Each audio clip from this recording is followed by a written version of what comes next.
Tšau! Mul on ülihea meel, et sa oled jõudnud siia mind kuulama ja kuna sa jõudsid siia, siis see on põhjusega. Mitte ükski asi meie elus ei juhtu ilma põhjuseta. Terve sinu välismaailm, ehk siis kõik, mida sa näed, koged, tunned, on tegelikult sinu sisemaailma peegeldus. Ehk siis kõik, mis toimub sinu sees, läbi siis reaalselt emotsioonide, oma hirmude, oma uskumuste, harjumuste ja kõige muuga. Et kui sinu sees on segadus, siis välismaailmas peegeldabki see segadust. Ehk siis sinu välismaailm on sinu peegeldus. Ma ei tea, kui hästi sa sellest aru saad, kas sa mõistad seda, kui sa hetkel ei mõista, siis kuula edasi ja sul hakkab see kohale jõudma üha rohkem ja üha rohkem, sest meie loome terve oma maailma. Mida see tähendab, mis mõttes on, ja? Kuidas mina loon? Kõik juhtub ju minuga. Ei, kuulake. Ei juhtu sinuga mitte midagi niisama. Sina ise lood terve oma välismaailma. Kõik, mida sa näed, kõik sündmused, kõik inimeste kujutused ka, et millisena sa neid näed, millisena sa näed neid olukordasid, mis toimub. Kõik on sinu enda loodud. Ja täpselt samamoodi nende eludes, nemad loovad oma elu ise. Nemad näevad samamoodi siis välismaailmas, ehk siis endast väljaspool, kõike seda, mida nemad on loonud. Ja kuidas me loome enda sees? Jah, me mõtleme, et manifesteerime ja soovime ja siis sellega me loome oma maailma. See on vale. Teile on räägitud väga palju valet. Selles suhtes on erinevaid tehnikaid, erinevaid mõtteviise, et ma ei tee kedagi maha siin. Aga tegelik viis, kuidas me päriselt loome kõike, mis toimub siis väljaspool, mida me kogeme, väljaspoolt, algab meist endast ja see põhi, kus see kõik alguse saab, ei ole meie uskumused, ei ole meie soovid, ei ole meie viha või see, vaid hoopis see, et meil on hirm. Me praktiliselt loome terve oma maailma läbi hirmu energia pealt. Mida see tähendab? Kõige pealmisem või kõige all õigemini olev hirm, mis kõik on loonud, järgnevad hirmud, järgnevad emotsioonid, järgnevad uskumused, järgnevad soovid, järgnev siis kogu see välismaailm on ju. See kõik tuleb ühest kindlasti hirmust. Ja see on ellujäämise hirm. Ja kui sa praegu mind kuulad, hinga palun sügavalt nina kaudu sisse, nii et kõht paisuks ja suu kaudu välja. Nii et kõht läheb uuesti sisse. Selg võiks olla sirgu ja siis hingad nina kaudu sisse, nii et kõht paisub, ringkere ei liigu väga hästi õrnalt võib-olla, aga pigem jääb paigale ja kõht paisub ja suu kaudu välja. Kõht läheb sisse tagasi. Selg sirgu, jalad võiks olla siis ühtlaselt vastu maad ja siis hakkab toimuma sinu sees juba muutus. Sa juba lahustad sellega, et sa tood teadlikkusse selle, mida ma räägin. Eks sa oled kohalolus, tunnetad, mis sinu kehas toimub ja reaalselt võtad seda infot vastu, mida ma sulle jagan.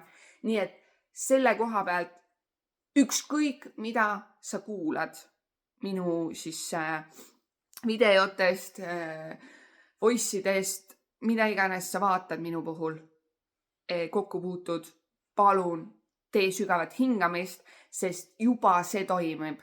Juba see aitab sul nähtavale tuua asju, lahustada enda sees hirmu ja võtta tagasi oma vägi sellest hirmust.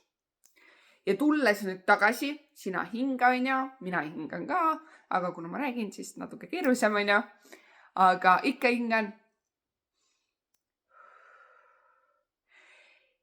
Kui tulla nüüd tagasi selle alushirmu peale, see, mille pealt me kõike loome siin nii-öelda maailmas, on ellujäämishirm. Praktiliselt see oli meie esimene hirm, millest said kõik teised hirmud alguse. Me kartsime jääda või seda, et me ei jää ellu, et me sureme. Ja see hirm on saanud alguse väga ammusest ajast, mida me kanname oma närvisüsteemis, oma kehas. Me kanname seda edasi ja edasi ja kuna see on terves meie kehas, eriti läbi närvisüsteemi ei suuda rahuneda. Sellega ta väljendab läbi keha siis erinevaid haigusi, erinevaid valusid ja lisaks närvisüsteem kui ka ülejäänud keha vibreerib seda sama hirmu, mis kutsub siis just neid samu olukordi, mida me kardame, sinu ellu, mida sa hakkad kogema, sest sa lood läbi selle hirmu enda sees seda asja. Ja algne hirm ongi siis see, et me oleme kartnud oma elu pärast. Sellest on saanud siis kõik järgnevad hirmud edasi, et algne põhihirm oli ellujäämine. Ma pidin jääma ellu, ma pean ükskõik mida tegema selleks, et ellu jääda. Ja see oli hirmutav, see oli raske, see oli keeruline, me pidime rapsima ja rabelema, kõlab tuttavalt. Ja mida me tänasel päeval teeme, et raha teenida või midagi saavutada, me rapsime ja rabeleme. Ja kus see päriselt alguse saab, päriselt meil ei ole vaja seda teha. Hinga, tule kohale, tunneta ja koge seda, mis praegu toimub. Sinu reaktsioon suure tõenäosusega läks, mis mõttes, on ju vaja. Ma ei saa ju elada ilma rahata, kui ma ei tööta ja ei rapsi ja ei rabele. Tegelikult see on puhas vale. See maailm on loodud tänu sellele hirmule, et vanasti selleks, et ellu jääda, ma pidin võitlema, rapsima ja rabelema. See on see sama hirm meil ellujäämise ees on loonud selle, et me tänasel päeval rapsime, rabeleme, ei võta hoogu maha, ei tule endasse kohale. Ja võitleme kõigega, mis vähegi võimalik. Igas olukorras, kus me tunneme vähekenegi ohtu, hoolimata, kas seal päriselt on see oht, me tunneme hirmu. Ja me hakkame rapsima ja rabelema ja võitlema, põhiline, me hakkame võitlema. Või teine variant, me paneme jooksu. Et seda jooksmist esineb ka väga paljudel, kaasa arvatud minul. Ja kus tulevadki need nii-öelda see režiimid, et võitle, põgene ja tardu. See on see, kuidas sinu keha reageerib, ehk sinu närvisüsteem. Kas ta nagu reaalselt paneb sul terve süsteemi seisma, mitte midagi ei toimu. Annab sulle selle märgi jookse või võitle. Ja see tuleb ellujäämise hirmust. Sest kunagi ammu oli meil oht ära surra. Ja siiani me kardame surma. Me kardame surra ja me oleme hakanud siis, kuna see hirm on nii suureks läinud ja seda on võimendanud nagu üha rohkem igasugused asjad, mis on arenguga tulnud, on ju.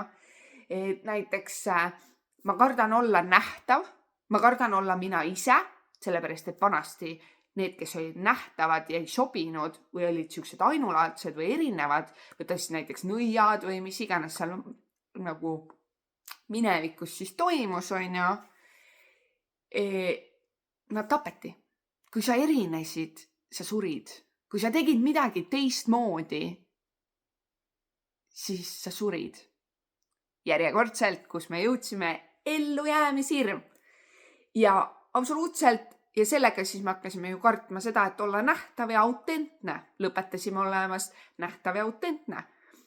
Meie enesekindlus, enesehinnang, me kardame. Kust see tuleb?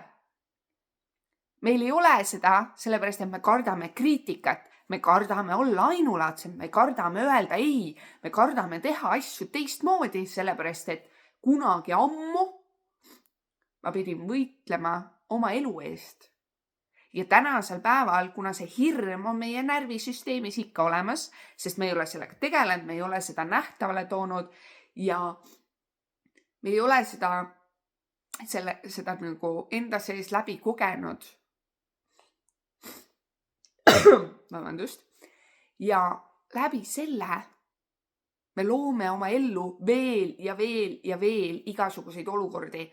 Enesehinnang, enesekindlus, nähtavus, julgus, kõik need asjad jäävad tegelikult hirmu taha. Miks me ei tee asju, mida me päriselt tahame teha? Miks me ei ole autentsed? Miks me jookseme ühte ja sama seda ringi? Miks meil kogu aeg korduvad asjad? Sest me loome selle hirmu pealt ühte ja sama, ühte ja sama, ühte ja sama. Jah, vahepeal natukene erinevust, et lisame natuke vürtsi, aga lõppkokkuvõttes on ikka sarnased olukorrad, sarnane see, midagi ei muutu. Isegi kui korraks nagu muutub, siis ikka me laskume tagasi sinna hirmu peale. Ja selleks, et me saaksime lõpuks elada seda elu, mida me tahame, ilma rapsimiseta, ilma rabelemiseta, ilma selle võitluseta, et ellu jääda. Ilma, et ma pean kogu aeg ennast tõestama, võitlema oma autentsuse, oma elu pärast, oma nähtavuse pärast, oma elustiili pärast, kõige pärast. On vaja tulla endasse, enda kehasse, sest läbi sinu toimub maailma loomine. Läbi selle hirmu, kuidas sinu närvisüsteem tunneb. Kui sinu närvisüsteem tunneb ennast rahus, on hea olla, on rahulik olla. Su keha on lõdvestunud, sa hingad ilusti sügavalt sisse ja sügavalt välja, mis annab närvisüsteemile teada, et kõik on hästi. Keha on turvaline, sul ei ole ohtu. Siis sa oledki rahulikum ja sa ei rapsi rabele, ei võitle oma elu pärast. Ja sa oled võimeline kõigeks sellel hetkel. Kui sa tuled endasse tagasi, läbi hingamise, selg on sirgu, õhk liigub ilusti, tuled kohalolusse, tuled oma kehasse ja annad talle signaali, on turvaline. Täna on turvaline, homme on turvaline. Ma ei pea enam võitlema, rapsima ja rabelema. Ja kui minu keha ja närvisüsteem harjub lõpuks sellega ja see hirm, ma võtan oma väe sellelt hirmult tagasi, mis ma sellele olen andnud. Ma ei pea hävitama seda hirmu, ma ei pea midagi tegema selle hirmuga peale selle, et ma toon ta nähtavale, ma kogen ta lõpuni ja võtan oma väe tagasi sealt ja kasutan seda väge millegi võimsa loomiseks oma ellu. Ehk siis hakkan minu närvisüsteem ja minu keha looma oma maailma täpselt seda, mida ma päriselt tahan, mitte seda, mida mu hirm loob minu kaitseks. Nii et palun hinga, vahet ei ole, mis sa tarbid, kas videosid kuulad sa lihtsalt heli, vaatad sa mu postitusi, kasutad sa mu mingeid äppe või midagi muud, oled mu kogukondades või lihtsalt suhtled minuga, siis palun, tule kohale, tule oma kehasse, sest juba see, et sa lihtsalt kuulad ja oled kohal, hingad, sa juba teadvustad uut informatsiooni, mis rahustab sinu närvisüsteemi, sinu keha ja sellega vähenevad erinevad haigused, sest läbi närvisüsteemi ja keha väljenduvadki seljavalud, peavalud, kõik igasugused haigused, valud ja erinevad sümptomid. See on puhtalt sellest, et sinu keha ei tunne sind ei tunne turvaliselt, ei tunne ennast rahus ja tal on vaja välja näidata, anda sulle teada, et on oht, on midagi valesti. Aga päriselt tänasel päeval enam ei ole. aga su närvisüsteem elab ikka seda vana süsteemi, et mul on vaja ellu jääda. Su närvisüsteem on kogu aeg selles 100% selles ellujäämine. Mul on oht, mul on vaja ellu jääda. Ja sellega me hakkamegi nüüd tegelema nende hirmudega ja kõige muuga, et jõuda päriselt oma unistuste eluni, mida me päriselt tahame elada ja nautida seda täiega. Aitäh, et oled siin ja tšau hingamiseni!